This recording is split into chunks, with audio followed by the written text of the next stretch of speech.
everybody, and welcome back to another episode of the Crazy Stupid Marketing Show, the show where we talk about all the crazy stupid stuff that people do in marketing and how you cannot do crazy stupid stuff. And today we are talking about a very important piece of the crazy stupid marketing puzzle, which is making decisions. And while in marketing we might think a lot about strategy, and we might think a lot about tactics, and we might think a lot about platforms and content and all of these different kinds of things, how often are we actually talking about our decision-making process? Maybe not enough. Maybe not enough time spent in the decision-making process is what ends us up having so much crazy, stupid marketing. So this is what we're going to talk about today. Quick hey to Meryl, thanks for joining us. Oh, it's foggy and soggy in Paramus, New Jersey. Unfortunately, at least it's very bright and light in Calgary, but also minus 37. So you decide what you like to go for. Soggy and foggy might be better. Okay, back to the concept at hand. For those of us, I'm not joining us for the first time. This is my show. For those of you who might be joining us for the first time, quick overview of what we mean on this show when we say crazy, stupid marketing. So crazy are the things that we do in marketing over and over and expect them to get different results.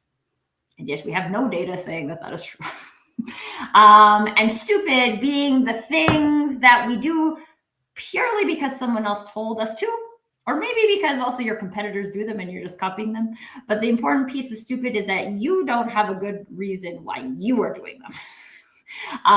So during this show and any episode of the Crazy Stupid Marketing Show, I really encourage you to look at the concepts that we're talking about and kind of pressure test your own marketing practices against those to help you identify if perhaps there are things in there that you're doing over and over just because you think you're supposed to, and the things that you feel like you're really like forcing to not seem to be doing anything. This is your invitation to let those things go and to instead introduce some more helpful concepts into your marketing, which is what we're going to be introducing today. Something that I think Barry recently tagged, at least, maybe not invented, but tagged in terms of a phrase, which is executive decision acceleration. And for those of you who know me, you know I love some good momentum. So we're not just talking about movement here, we are talking about acceleration, and we are talking about figuring out how to make good executive decisions with speed. And in a market and a global economy that seems to be changing on a dime these days, this is a very helpful skill. So I'm really happy to have Barry here with us today to walk us through the process. For those of you who are joining us live, we do see your comments. So if you're here watching live and you have a question or you have a perspective or an insight that you would like to share, please pop it in the comments section. We would love to incorporate that into the conversation today, and answer as many questions as we can so we all leave with more effective executive decision processes. Okay, that's the intro. Now let's meet Barry before we jump into the conversation. So Barry, can you give us a little bit of your background and a little bit of an introduction to this concept of executive decision acceleration? Tracy, of course. Yeah, and I'm delighted to be here. It's been a long time since I've been in Canada.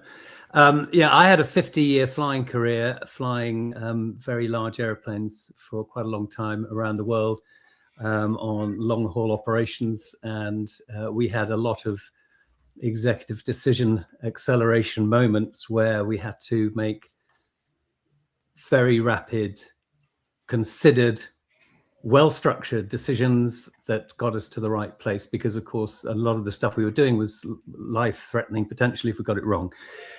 So that's kind of my background, but I'm now the principal consultant at the Success Consultancy. That's and again, I'll explain what success stands for because it's going to be relevant to our conversation. And it's not a play on words, folks. It really isn't. It's actually, after years of analysis and corporate analysis, and I did a lot of that during a long career in industrial relations and negotiation, very high value negotiations, we concluded that a great company has got really six key attributes. One is it's simple. It's simple to understand its processes. Highly regulated organizations like airlines are actually find it very difficult to make money. So simplicity is key, and we'll come back to that. Straightforward, honest, easy, transparent, ethical, all the right things that go on. And it's really important. I mean, we're in an environment here where ethics and being straightforward and transparent is increasingly important.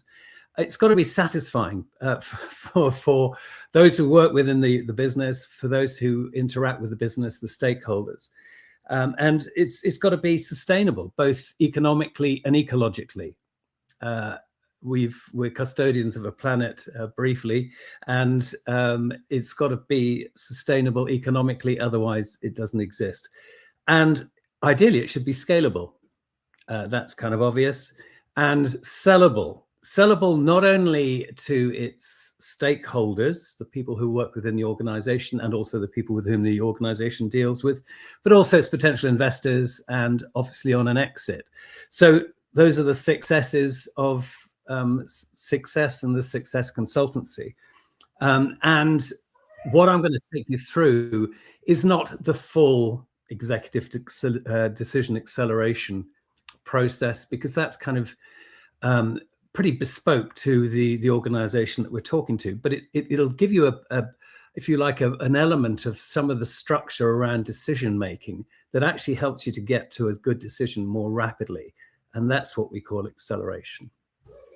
Oh, okay. And I love, so before we jump into that, let's talk a little bit about the structure, because I feel like there's like structure for structure's sake. And then there's structure that actually helps you accomplish something. And before we came on live, we were talking about jazz as a musical experience, and how there's actually a lot of structure in there that allows for the flexibility seemingly in the music. So can you talk a little bit about how the process has been structured to allow for that like flexibility? Like you mentioned, it's kind of customizable to every business, and yet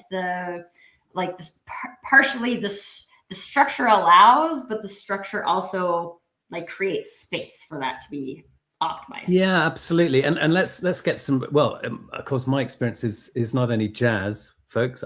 There is an album out there dated 1975, which you can go to, but I won't bore you with that. But I mean, if you get a group of people around, let's assume you're jamming. How do people know what to do when they get on a stage and sit in with a jazz band or any musical environment? And the answer is there's structure. There is a structure, even though it seems free form, it's actually not. And similarly, when you're flying in basically 4 dimensions in an airplane, how does all that work? How does everybody know what to do at the right time, right place? And when things go wrong, and it does go pear-shaped, what happens? And if there's a structure, it does then allow if you like, the key elements of that decision-making and that process to be tacked as standard operating procedure, if you like, where people go, yeah, right, we've got that. So now you can allow and expand your thinking. And if time permits, I'll take you through the people change leadership process that we use, which is very much people-centric. By having a structure and kind of a process that everybody understands as a standard operating procedure, particularly when things go wrong, then you actually are able to, tune out the noise, and there's a lot of noise. And increasingly, there's more noise. As AI, I mean, I don't know how many people have interacted with their large language model, their GPT today or yesterday, but you know that it produces reams and reams and reams of output, particularly if you accept that it's probably making an error probably 10% to 15% of the time. And so at the end of the 125 pages, it's actually forgotten some of the key elements that were back at page 56. And you've got to spot that. And you've got to have, so there's all this stuff coming at us that's actually cluttering up quite a lot of our thinking. So what I would propose is to show a structure. It's by no means, it's an example. It is not the structure. It is not the executive decision acceleration. It's a component part of it. Executive decision acceleration is really about helping people to get to good decisions more rapidly. And that does include things like tuning out the noise, it does include disciplines, it does include standard operating procedures, it does include following those procedures and reviewing. It does include the use of AI, but using critical thinking. And it's intelligent use of AI. We use a particular tool called StratNav that allows us to actually build in when we're dealing with strategy and structure, intelligent use of AI that starts to build around the structure of the organization that we're building, so it knows about it. So we can take you through a model that actually is used a lot in the airline business and the airline industry for abnormal operations when things go wrong, like a fuel leak North Atlantic, for example, which has happened to me. And we used it on that very occasion in that particular context. It's been modified for today's process, for today's discussions, so that it actually models the kind of environment where people involved in marketing are likely to find themselves in the language. So it's an example only, and it's part of the overall process, because every single assignment for executive decision acceleration is bespoke necessarily, because every decision is different. So I can take you through that if, Tracy, you'd like me to. Yes, I would love that. And while you're pulling up the very small amount of slides, this is not a slide deck presentation, folks. This is just a nice overview visualization that can help. There, as you mentioned, these things are bespoke. And one of the things that is unique about this show that isn't all of the shows is that this isn't just about like blankly consuming all of the information that you're about to hear. The opportunity is for you to feel into what we're talking about, what feels like it resonates with you, what feels like it doesn't. And by the end of the conversation, to be able to take something away that perhaps you can test, or perhaps that you can consider as part of your marketing processes. So you don't have to write it all down. This is on replay if you want. I mean, you can take as many notes as you want, but that is not the point. The point is to listen and feel into and get into the conversation. Okay, that being said, let's talk about FIP-to-DODAR. FIP-to-DODAR.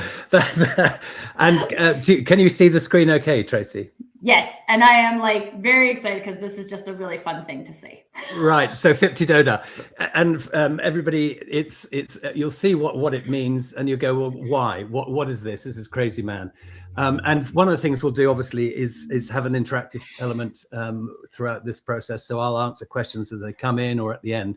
But FIP-to-DODAR is actually an acronym. It's something that you can use. You can write it on your iPad, on a piece of paper, whatever.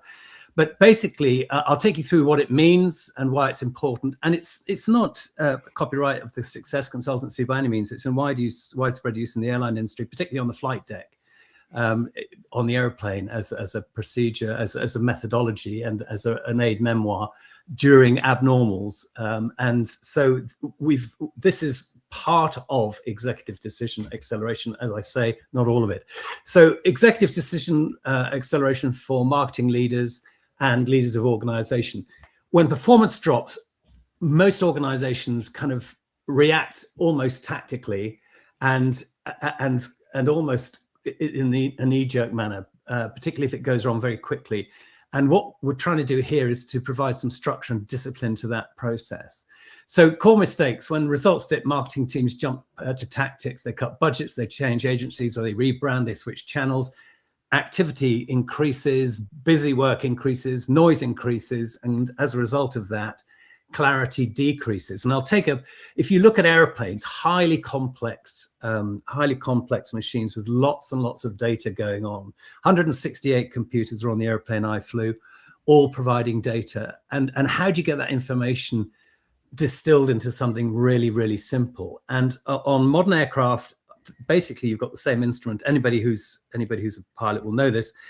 You've got the same instrumentation as pretty well airplanes had back in the 1940s. Basic T instruments that give you your attitude, the airplane's position relative to the horizon, your altitude, your airspeed, and your direction and your vertical speed. And so it's condensing all of that information into some very simple stuff that pilots can then use to fly safely and deal with in emergencies. So we're increasing clarity by cutting out the noise. So first of all, if you have a situation where you've got something's gone wrong in the organization from a marketing perspective, first of all, stabilize the situation, keep flying the plane. And if you remember nothing else from this discussion, keep flying the airplane when things go wrong, because that once failed very badly when they needed to change a light bulb in a landing gear light on an L-1011 going into Miami. And they were so focused on this 10-cent bulb that they flew the airplane into the Everglades, that they forgot to fly the airplane. And it was a pretty newsworthy event at the time. And it's a great analogy. Keep flying the plane, keep the marketing engine running, protect revenue, maintain continuity, and then identify what's actually happening, what is actually going on, and separate the real issue from the noise that's going around. In an airplane, for example, you can have a lot of bells and whistles going on at the same time. You've got to keep flying the airplane and identify what's actually going on. And also, let's try wherever possible to ensure that assumption isn't the main driver of the process. So we've got to identify what's going on and then plan, create a short-term stabilization time, buy time, contain risk, and assign ownership. Stabilize before you optimize. So that's the first bit. Fly, identify, plan. So that's the first FIP of FIP TDODA. Well, before we go on to TDODA, I think there's a couple of really important things that I want to point out here. So one of the things that you mentioned in the 6 S's as the success is sustainability. Sustainability and scalability, 2 of the S's. And I think one of the things a lot of people jump to is that like optimization for those things, and they forget that to stabilize something first. So very common, I mean, this is common in a lot of the industries that I hear right now, but this concept of like flying the plane while we're building it. And I think this is a really great way to help people identify what is flying the plane. Or do we have anything flying the plane, right? Do we have things that are our engine that make things run? Or do we have revenue to protect? Do we have things to maintain in terms of continuity, or do we not have any kind of continuity at all? There might be some creationary opportunities there. But I think the important piece of this is that like stabilization. And when I look at a lot of the responses that I see in the marketing industry right now, there's a lot of panic, right? And panic isn't a stabilization energy. It is a change adjust energy instead of a stabilization energy. So that's something that I wanted to call out as we go into kind of the more assessment piece of the FIP to DODAR section. Yeah, and it's a very valid point, Tracy, because again, getting back to the airplane analogy, when things go wrong, you have a fuel leak or something goes wrong that really attracts your attention because it's compromising the integrity of the flight, or there's a flight safety issue. The last thing that happens on a flight deck is panic or rush. There is timely adjustment of control services and so forth, but there is people. The idea is you slide the seat back and you take an overview of what's going on, and you fall into the standard operating procedure and get panic out the way, because panic does nothing other than cloud the issue, create noise, and compromise people's capacity to think, to innovate, and to deal with the situation. Mm-hmm. I love this concept, even these like visualizations, right? I wonder how many marketing departments, when looking at a campaign that really needed to deliver, that didn't deliver anything, have the immediate response of like, just pull your chair back and look at everything. right? It's like, we need to do more of that. Just do more. Post on social today. Blah, blah, blah. Get a grant. Like there's so many things that we're just like, there's so much desperation behind it. And like, it doesn't allow for the space to like do anything of what we said already, right? To focus on the things that actually fly the plane, to figure out what actually is happening. I have a whole tangent I could go on about assumption, because I feel like a lot of marketing departments are making huge assumptions about both the market and their customers that are not being verified by data. And they are not facts, they are assumptions that we are treating as facts.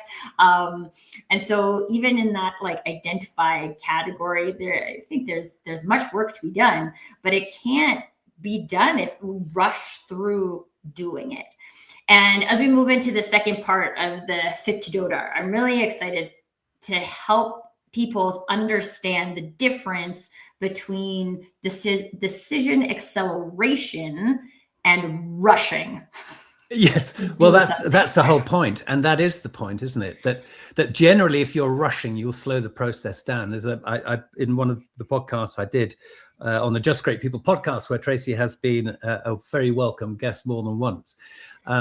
We discussed that in my judgment, whether it's music, human interaction, flying airplanes, or running an organization, sitting back, sliding the seat back, moving away from the wall, and actually taking an overview and taking the time to breathe, relax, and absorb the information will provide a much better decision at the end, and a much more rapid decision, because you're not tripping over yourself.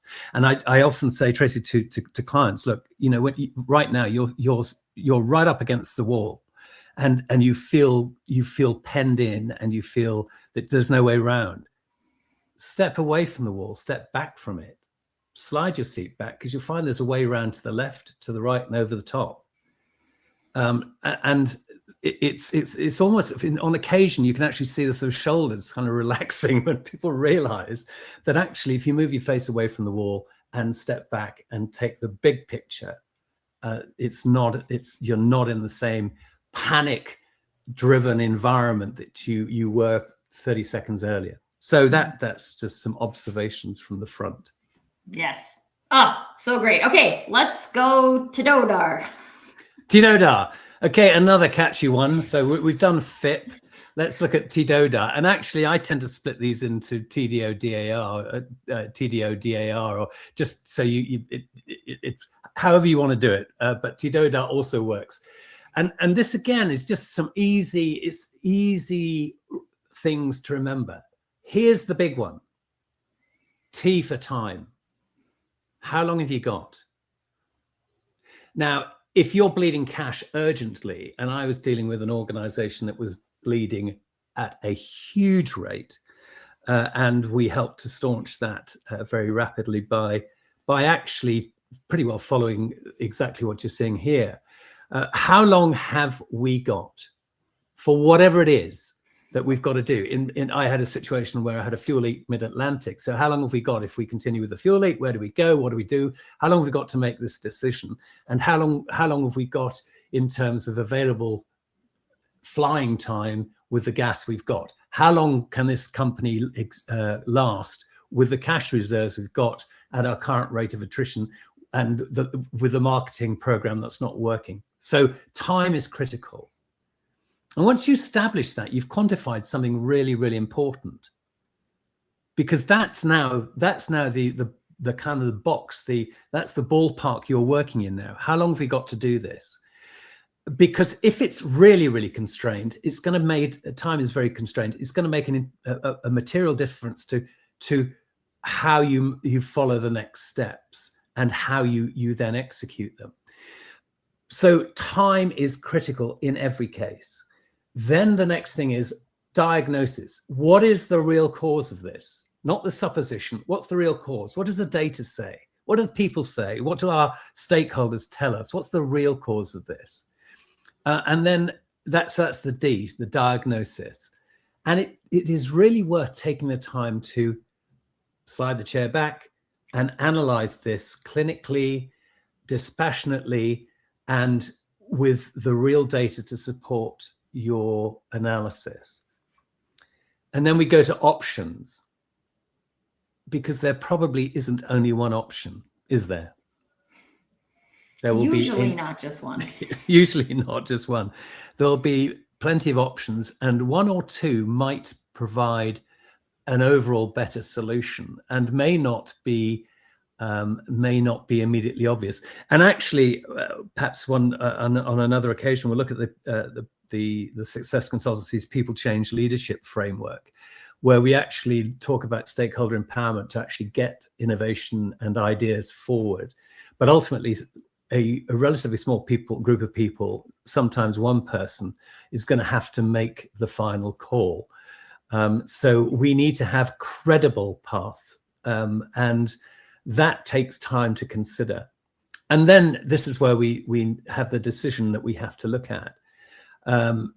Right, so we've taken the time, we've diagnosed the problem, we've looked at the options. Now what do we do? Which one of these are we going to follow? What are the consequences of doing that? And then we need to commit clearly to not only to the people who are making the decision, but to every stakeholder involved in it. On the airplane, which is again a great analogy, we would in the options section, we'd be speaking to air traffic control, maintenance, the aircraft manufacturer, our cabin crew, the passengers, and anybody else who could help us. And then we had the situation where the captain needs to make the decision based upon all of that input. And then you need to communicate it to quite a lot of the same stakeholders, so they fully understand what you're going to do and why you're doing it. And then act, and actually assign, execute with ownership. You can't just fire it out there and hope someone's going to pick the ball up.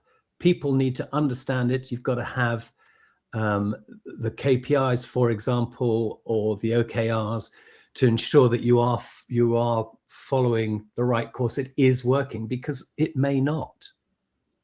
And if it fail fast, fail quickly is much better than disappearing down a rabbit hole from which you never emerge. So that's where review and adjust quickly comes up. And this was absolutely critical in everything we did in the flying industry. And that is, you review, you look at all of the preceding stages all the way through and say, look, have we got this right? What have we missed? What is it that we have missed? And if we've missed something, let's correct it. And then you kind of run that TDODA element continuously, reviewing continuously. So solve the causes, not the symptoms. Get to the root cause of the problem, not the symptoms. So Tracy, that is the FIP covered and the TDODA covered. Okay, so there's a thing that comes up for me. It's coming up for me in the ACT category. So when I look at marketing, let's just assume we did our due diligence with the first 4 letters here, and we have actually, we have reviewed the data, we've got credible paths, and we've chosen one.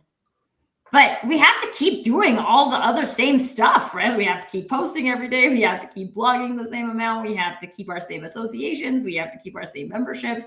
And so can you talk a little bit about what happens when ACT requires you to turn off other things? So if the example that you use with the fuel leak, right? Right now I'm dealing with the fuel leak, and I probably stopped caring about the in-flight movie system. Yeah, exactly. And maybe I hope that it's still working, because otherwise the passengers might be having an experience they don't want them to have. But I really don't care about the in-flight movie system if we're going to crash into the ocean. Which is a fair statement. I think that's a very fair statement. But I think a lot of marketing doing is the in-flight movie system.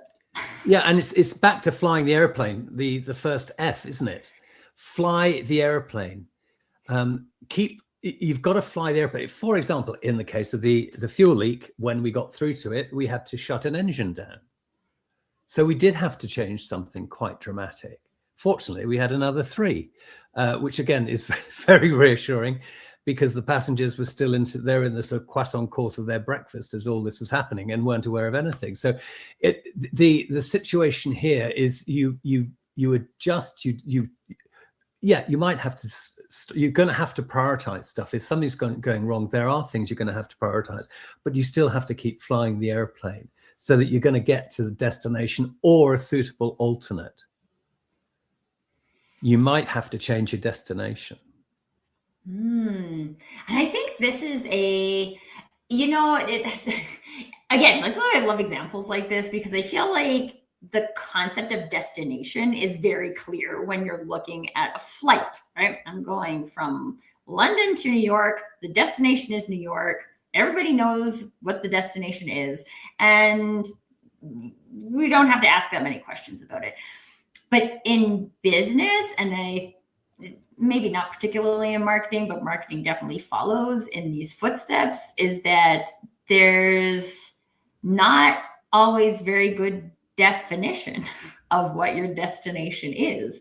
And so, I mean, I think this comes back to maybe even like before this whole process, before the structure of the decision making, right, is actually knowing what your destination is, so that if something happens mid-flight that requires you to change your destination, that as part of that commit clearly and act process, we can communicate that the destination has changed, and the destination has changed so that we can keep flying the plane. Yeah. And again, the analogy goes back in the case of that fuel leak. Shannon, we were coming from Chicago to London. Shannon, which is in Ireland, became a viable alternative to land if the others weren't available to us through additional fuel burn or fuel attrition. And actually, this goes back to business fundamentals. Do you have a vision for the business? Do you have a mission for the business? And do you have a strategy to get there? Because that means you do know what the destination is. And if you haven't defined that, I would strongly recommend that it's a very good place to start and saying, okay, where are we going here? What is this all about? Why are we doing it? And that's really about again, part of the success thing is, it's simple, straightforward. You know what you're doing, you know where you're going. So yeah, if you know your destination and whatever reason you now need to alter that, be aware of that and be able to measure it. Because if what gets measured gets done. If you measure everything, nothing gets done.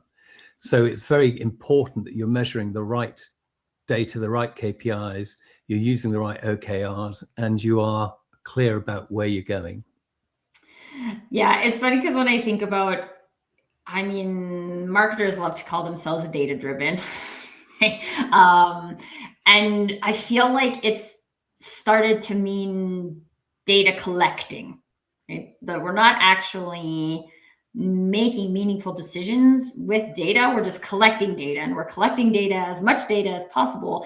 And sometimes I think we can get caught up in the belief that the more data we collect, the better decisions we can make because we have all of the data. But when it comes back to the I in FIP, right? Like, we need to be able to assess what is the meaningful data here. And there just isn't like one. It's funny because if you ask ChatGPT to give you the list of all of the things, I tried this once. What are the things that are important to track in marketing? This is the question I asked it, intentionally like broad. And it was like, here are the 51 most important things to track in marketing. And that is the tsunami of data that will sink you. It will swamp you and sink you. It creates all the noise. And it's really essential to figure out what are the key 5 things. In fact, Tracy and I went to the Be World Class Global Conference, Performance Conference in London together. And that's where we met.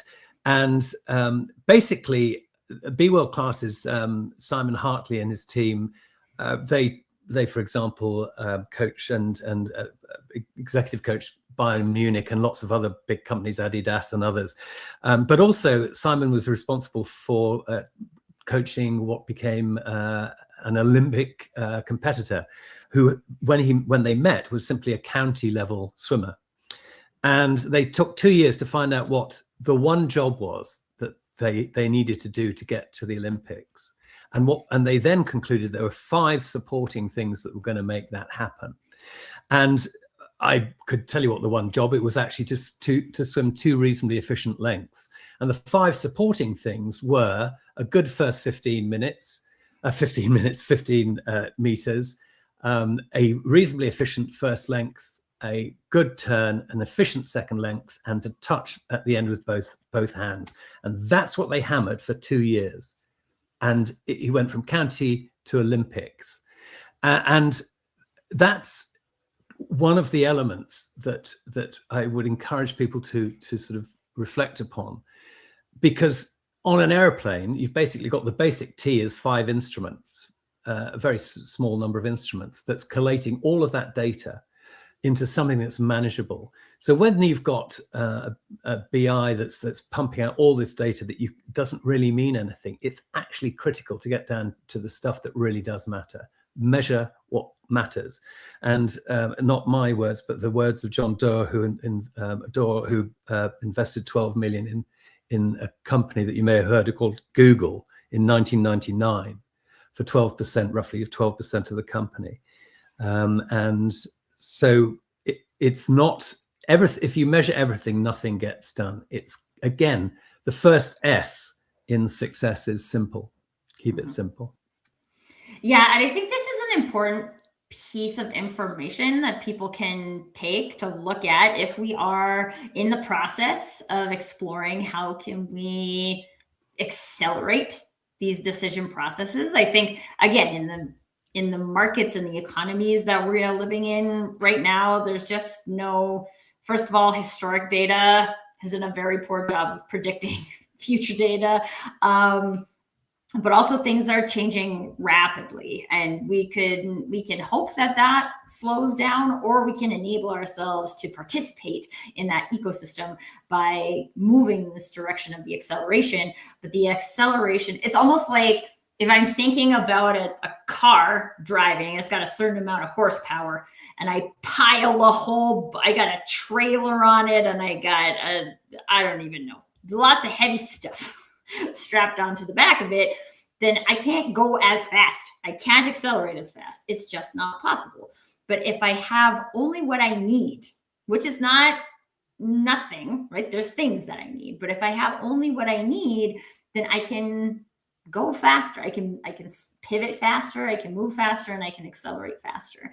And so this process of being very deliberate about understanding, what do I need to know and what don't I need to know, even if everyone else in my industry is tracking their Instagram engagement, right? Like, do I need to know that? And I love what William has shared in the comments here about habit versus relevant. And like we can track a lot of things out of habit. We can do a lot of things out of habit that don't necessarily serve us. And what if we didn't?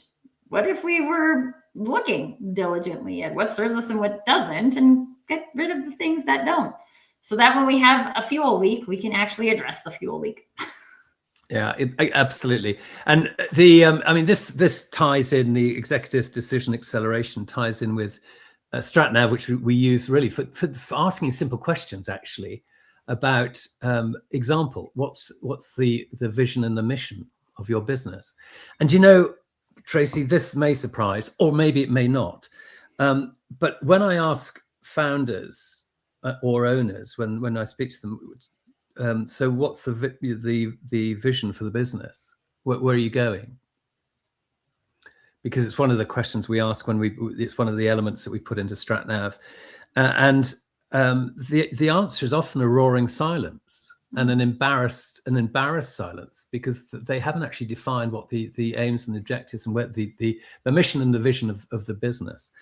And it's such a fundamental question. You go, well, how can that be missed? And the answer is because it is, and it happens a lot. And so these simple things that can accelerate the whole process of moving the business and the organization forward. Basically, it's getting back to the simple things, so that you're not suffering from this this data and information overload, you can keep focusing on what really matters. Yeah, one of the things that's really interesting about this is like, I think marketing actively participates in this missing clarity, I'm going to call it. In terms of vision, mission, values, and these types of things, we go through these exercises, and then we get like a phrase, and then we put it on the website, or we put it in the employee onboarding package, and we put it places. But the thing that's really interesting about what you said, and I think this is mostly true, I get this all of the time, right? People have to read it back to you. And I have a rule in terms of narrative that if you have to read it, it's not coming from in you. No, well, yes. Like Barry can tell his story about the fuel leak because he was there. And the way you tell that story is probably like minorly different every time you tell it, right? More details, less details, different order. I always use the example, like I climbed Mount Fuji in a typhoon. I have told that story lots of different times, and it's never exactly the same, but it usually starts with, we almost died, but we didn't. But like, I don't have to have that story written down in order for me to tell the story. And when it comes to like vision and mission and these types of things, right? Like I very strongly believe that if we have to read them in order to know what it is, that's not what it is. It's not right. Yeah, but it's actually, it does need to be. It does need to be stated somewhere, and then internalized by everybody in the organization. And it should be, in my view, when someone comes into the organization, they should be asked the question: do you know why we exist? Why do we get up in the morning? And in fact, Tracy, I don't know whether you'd like to just quickly skim over the people change leadership element, because it's important, because all of this is all about change. We can obviously have a discussion on another occasion about how it all works, but it's just to give everybody here the opportunity to have a look at the elements of the change process very quickly, only actually 3 slides.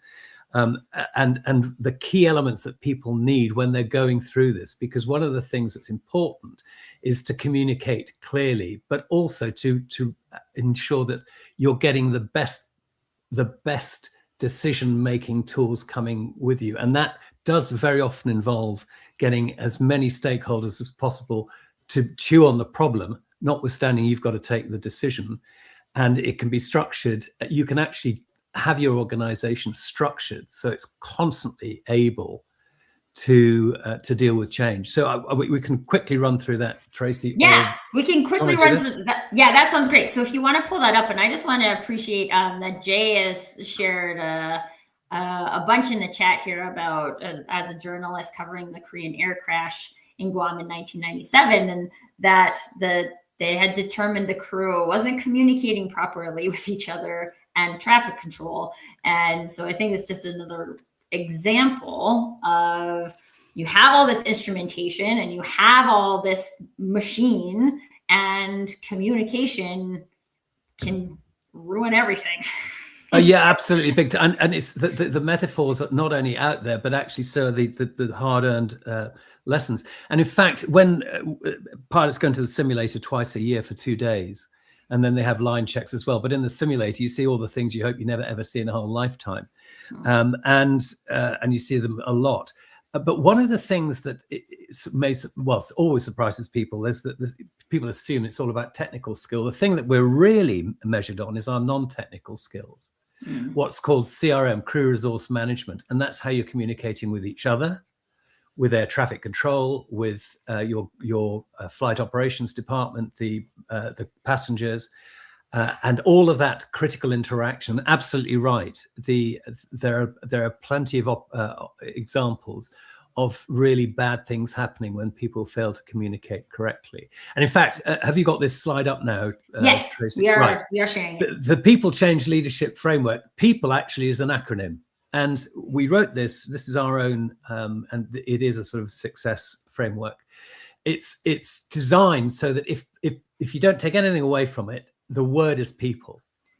The big difference between effective and ineffective change are people. And so people stands for people-centric leadership.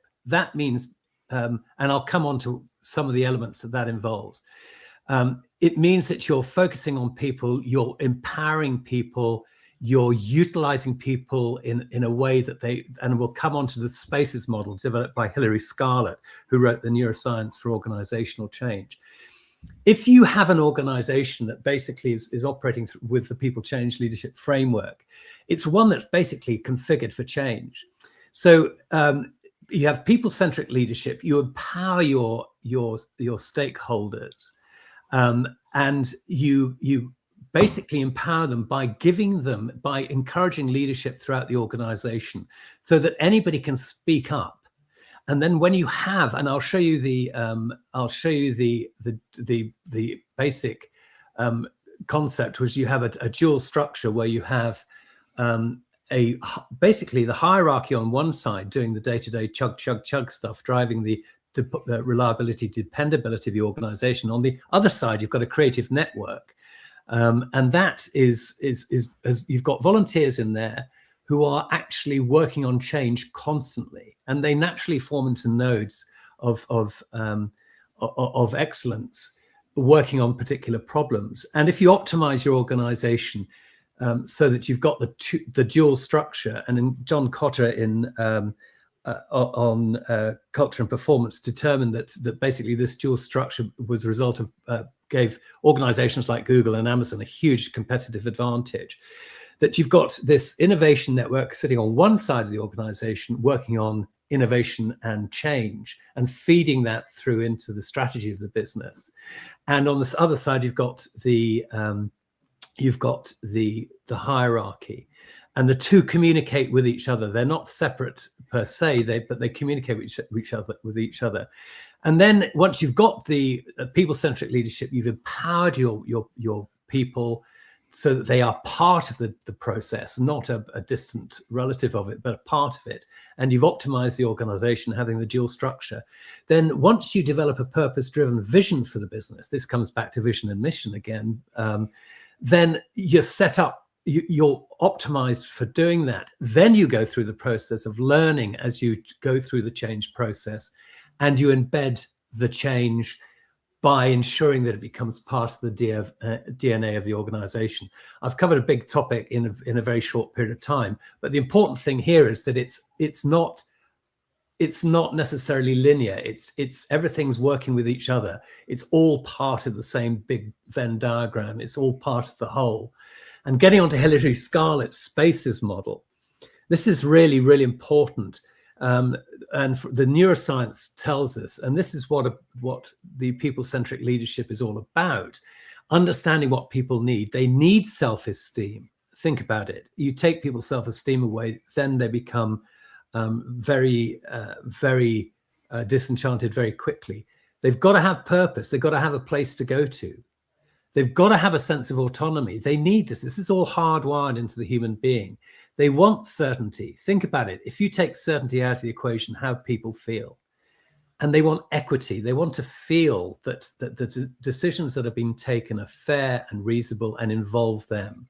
And the social connection is also critical. So spaces, I've given you loads of acronyms. I'm a pilot. What can I do? But all of these have come from Hilary Scarlett's fantastic book, Neuroscience for Organizational Change. And so if you carry the spaces model with you as well, and the People Change Leadership Framework in your head, along with FIPTI DODA, you're in a very good place to benefit and really take an opportunity from change. But change and your organizational muscle to deal with change becomes just part of your fabric. And your people become motivated. They become part of the problem-solving thing not by default, but by organizational muscle. You develop that muscle because people doing it the whole time. And so you've got that really important series of key things that I would encourage you to take with you when you want to make great decisions in a constricted time frame. And with that, I'll happily answer any questions. Yeah, so if anybody in the chat has any questions, please feel free to send them through. I think the thing that's really interesting about this for me is like, I love human concepts, right? So while we're here specifically talking about like marketing relating things today, right? All of these things are human related things. And we talk about self-esteem and purpose and all of these things. Looking at yourself as an individual marketer, right? Or if you're a solopreneur, then you're an individual marketer as well. You might be a marketing leader, right? You might be somebody who's working in a marketing function. You might be the CEO or leader of an organization. All of these components are also equally relevant to you. So your self-esteem, your purpose, your certainty, right? Like one of the things I love about frameworks like we talked about today, first of all, fun names like Fit to Dodar, but also like when we talk about certainty, when we look at the certainty piece of that spaces model, we don't have certainty. There's no way to get to 100% certainty in the human experience. Humans are inherently unpredictable. Again, as a lot of political experience has been lately. But we don't, or if you hang out with kids a lot, you realize how unpredictable humans can be. There's no way to get to 100% certainty, but if as humans we need a certain amount of certainty, or I like to call it steadiness in our work, in our ways of being, if we're not looking for them, we can't identify them. And if we can't identify them for ourselves as individuals, then it's also probably difficult for us to identify them from a business perspective. And so what might feel, one of the things I'm a big fan of doing is looking at, again, the concepts I talked about, like trying them on and feeling into something like what piece of this puzzle today really resonates with you, and look at a way to like explore that for yourself. There might be an easy way to try that on in your personal life or your parenting life, or there might be easier. Sometimes it's easier to try it on at work. But if there's a place where you're just like, oh, I wonder if I could try that there, try it, right? Collect some data, see what happens. Worst case scenario, you learn something and you evolve your test into something different. But the point is to be able to like start making some movement. We're here talking about decision acceleration today. Acceleration doesn't happen without movement that begins. And so there's that like kinetic energy that's required into getting something from standing still into movement. And then if we want to accelerate that, we have to do some things. We have to do some things. But it's also very easy, especially in marketing, to get caught up in doing things just to do things and not paying attention to how those things are contributing to the acceleration. So it's even if the only thing you take away from today is like some kind of pressure test against like, oh, I did this. Do I feel that like that accelerated my executive decision making, or that it hindered my executive decision making? Maybe it didn't contribute one way or another, but being able to look at that and collect some data to say like, oh yeah, I tried that, and that actually made me feel like way more confident with my decision making. This is great. And not all of the things have to be executed in an identical manner for everyone watching today and everybody who's watching later to accelerate their decision making process. And these are good places to start. And would anybody like to ask any questions before we? Yeah, I know, because we're almost out of time, but I didn't see any questions come in. Okay, if anybody's got any questions, please let me know. I'd be very happy to answer any questions. Something that was mentioned here was it's about teams. It's how you communicate and work with a team determines the end result. Absolutely, Jay.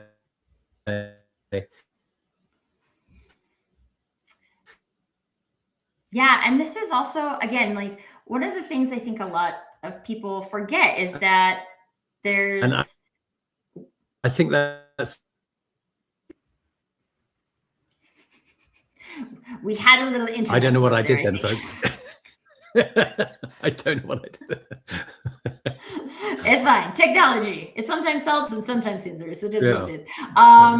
But yeah, at the end of the day, we're all participating in a team, right? Like even if we are solopreneurs, we're participating in a team with our clients or our families because we work from home, or there's teams happening everywhere. And so again, this is why I think it's cool, because it gives us the opportunity to test ideas everywhere, but also to look at how does this team, whatever team I'm participating in, whatever team Jay is participating in, whatever team Barry is participating in, is a different team. And what it takes to optimize that team is different.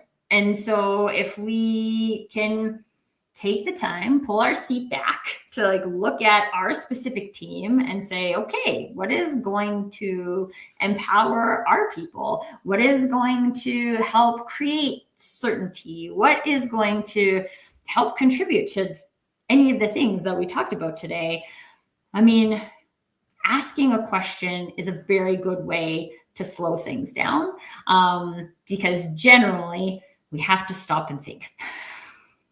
Absolutely. And again, I emphasize something I said, I can't remember whether it was prior to the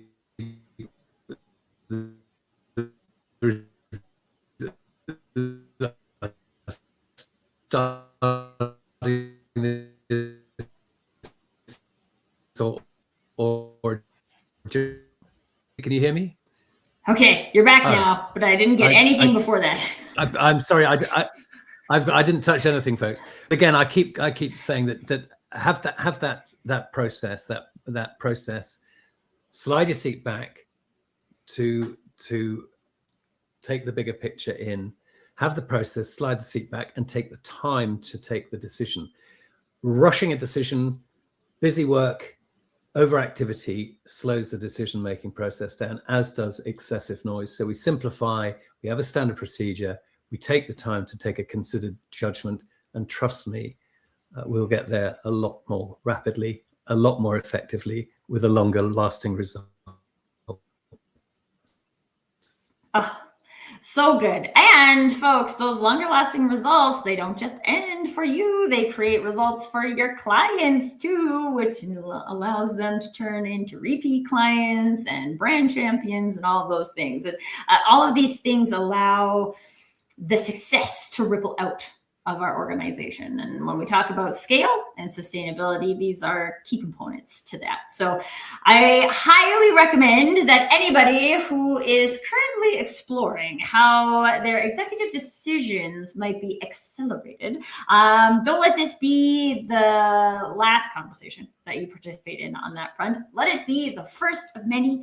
Connect with each other, connect with Barry. He is just be prepared for acronyms. Be prepared for acronyms. You will get them.